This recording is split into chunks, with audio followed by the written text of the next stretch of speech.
Hi friends! ఈరోజు మన స్వప్న స్వగృహ కిచెన్‌లో మరొకసారి కొత్త వంటతో మీ ముందుకొచ్చాను. అది బియ్యపిండి దోస అండి. బియ్యపిండి దోస ఎలా చేసుకోవాలో నేనిప్పుడు మీకు చూపిస్తున్నాను. చాలా సింపుల్‌గా, ఇన్‌స్టంట్‌గా అప్పటికప్పుడు చేసుకునే దోస అండి. ఎటువంటి పిండి నానబెట్టుకోనవసరం లేదు. ఇది సేమ్ రవ్వ దోసలాగా వస్తదండి. చాలా పల్చగా, టేస్టీగా, క్రిస్పీగా వస్తుంది. ఇటువంటి దోసను హెల్తీ వేలో నేను ఇప్పుడెలా చేయాలో చూపిస్తాను. దానికోసం ముందుగా ఎవరైతే మొదటిసారి నా వీడియోని చూస్తున్నారో నా వీడియోకి ఒక లైక్, షేర్ అండ్ సబ్స్క్రైబ్ చేసి చూడండి. నేను క్యారెట్, ఆనియన్, కొత్తిమీర, కరివేపాకు, పచ్చిమిర్చి, కొంచెం అల్లం తురుమండి తీసుకున్నాను. తర్వాత బియ్యపిండి, ఉప్మా రవ్వ. ఇంతే. ఈ సింపుల్ ఇంగ్రీడియంట్స్ తోటి చాలా క్రిస్పీ అండ్ టేస్టీ ఉండే బియ్యపిండి దోస ఎలా చేయాలో చూద్దాం. కొంచెం పెద్ద బౌలే తీసుకోవాలండి. ఎందుకంటే పలుచగా కలుపుకోవడానికి ఈజీగా ఉంటుంది కాబట్టి కొంచెం పెద్ద బౌలే తీసుకొని నేను ఫస్ట్ మనం తీసుకున్న ఇంగ్రీడియంట్స్ అన్నీ ఇందులో వేస్తున్నాను. ఉల్లిగడ్డ, కొత్తిమీర, కరివేపాకు, పచ్చిమిర్చి, క్యారెట్. ఇవి కలర్ఫుల్‌గా, టేస్టీగా, ఫ్లేవర్‌ఫుల్‌గా బావుంటాయండి. తర్వాత కొంచెం జీలకర్ర తీసుకొని ఇవి మొత్తం మంచిగా కలుపుకోవాలి. ఇవి మొత్తం కలుపుకున్నాక మనము ఈ కప్పుతోటి ఒక కప్పు ఉప్మా రవ్వ తీసుకుంటున్నానండి. ఒక కప్పు ఉప్మా రవ్వ తీసుకుంటే 2 కప్పుల బియ్యపిండి తీసుకోవాలి. డబుల్ తీసుకోవాలి. బియ్యపిండికి ఉప్మా రవ్వ అనేది హాఫ్ తీసుకోవాలి. ఉప్మా రవ్వకు బియ్యపిండి అనేది డబుల్ తీసుకోవాలి. ఇప్పుడు నేను దీంతోటి 2 కప్పుల బియ్యపిండి తీసుకుంటున్నాను. ఇందాక ఒక కప్పు వేశాను. ఇప్పుడు ఇంకొక కప్పు వేస్తున్నాను. 2 కప్పుల బియ్యపిండి తీసుకొని మంచిగా కలుపుకోవాలి. ఇదంతా.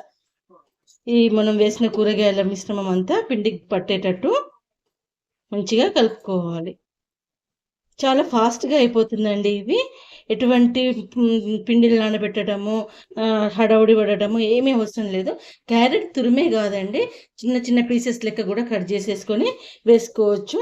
ఇది అప్పటికప్పుడు చేసుకునే టిఫిన్ కాబట్టి ఎవరైనా గెస్ట్‌లు వచ్చినప్పుడు, పిల్లలకు కావాలన్నప్పుడు మనమైన లంచ్ బాక్స్ రెసిపీకైనా ఇచ్చేయొచ్చు. బ్రేక్‌ఫాస్ట్ రెసిపీకైనా చేసేయొచ్చు.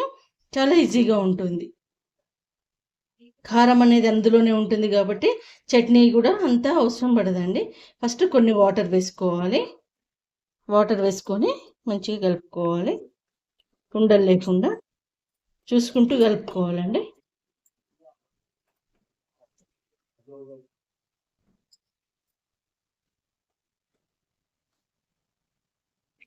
ఒక కప్పు బియ్య పిండికి 4 కప్పుల వాటర్ పడతాయి.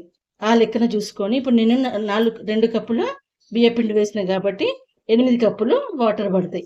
అంటే నాకు అందాజు తెలుస్తుంది కాబట్టి నేను కొలతలలో చెప్తున్నాను. ఇప్పుడు మనం ఉప్పు వేయలేదు. ఇప్పుడు ఉప్పు వేసి కలుపుకోవాలి. చూడండి, ఉప్పు వేసేసి వాటర్ కొంచెం ఎక్కువ వేయాలండి. ఉండలు లేకుండా చూసుకున్నాకనే వాటర్ మనం ఎక్కువ వేసి కలుపుకోవాలి.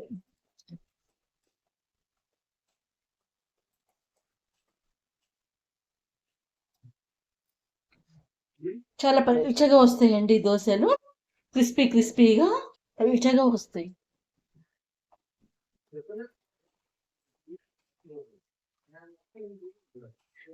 చూడండి, ఈ కన్సిస్టెన్సీలో కలుపుకోవాలి. ఇంత పలుచగా ఉండాలి. ఇప్పుడు ఒక 5 నిమిషాలు మూత పెట్టేసి పక్కకు పెట్టేసుకుందాం. కొంచెం పిండి నానాలి కాబట్టి ఒక 5 నిమిషాలు మూత పెట్టేసి పక్కకు పెట్టేసుకుందాం. చూడండి, 5 మినిట్స్ తర్వాత నీళ్ళ పైకి తేరుకున్నాయి కదా. ఇప్పుడు అడుగు నుంచి మంచిగా కలుపుకోవాలి మనము. ఎందుకంటే లోపల పిండి అంతా కిందికి వెళ్ళిపోతుంది, నీళ్ళన్నీ పైకి తేలుతాయి. సో ఎప్పుడు దోశ వేసినా మంచిగా కలుపుకుంటూ వేయాలి. దీన్ని గంటతో వేయొద్దండి. ఈ దోశను గిన్నెతోనే వేయాలి. ముందు తవా పెట్టుకొని, పెంక అంటారు, తవా అంటారు, ఏదైనా కానీ పెట్టుకొని బాగా వేడి చేసుకోవాలి. పెంక అనేది మంచి హై ఫ్లేమ్ మీదే ఉండాలండి. ఇది కొంచెం ఆయిల్ రాసుకోవాలి ఫస్ట్.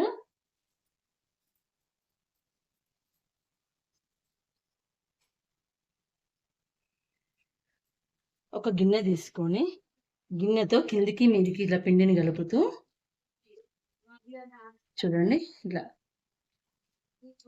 పిండిని తీసుకోవాలి. ఇట్లా చూడండి ఇట్లా.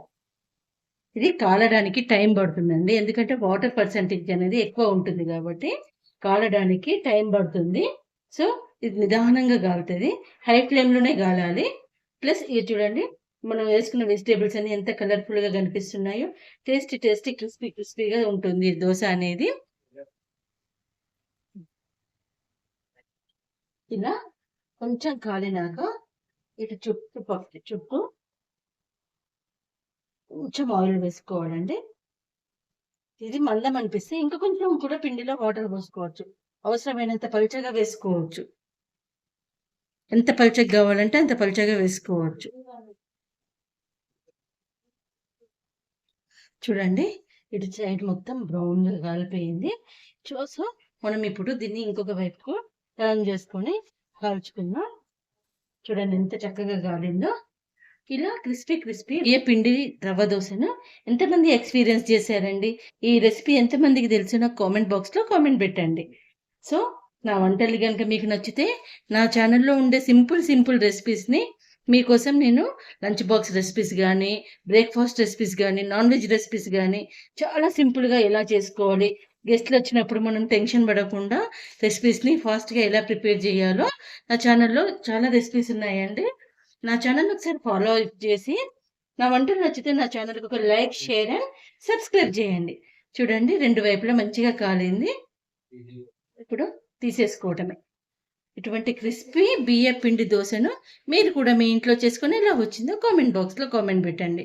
నా వంటలు నచ్చితే నా ఛానల్కి లైక్, షేర్ అండ్ సబ్స్క్రైబ్ చేయండి. స్వప్న స్వగృహ కిచెన్. Thank you.